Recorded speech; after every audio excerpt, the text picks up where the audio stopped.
Hello there everyone, welcome back to our channel. In today's video, you are gonna see how to fix slow internet on mobile data. So to do that, let's head over to our mobile data option.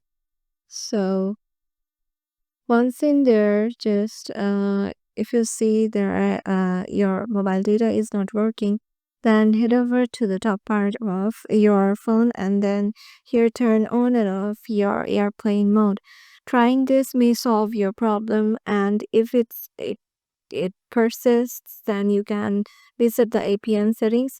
So you can go to the mobile data usage of this option, and in here you can just change the measure or the limited mobile network that is coming to your phone in your SIM that you're using for.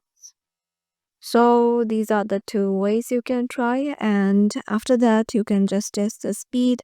So you can go to the Chrome browser, and from here you can search for any sort of internet speed checker, speed test.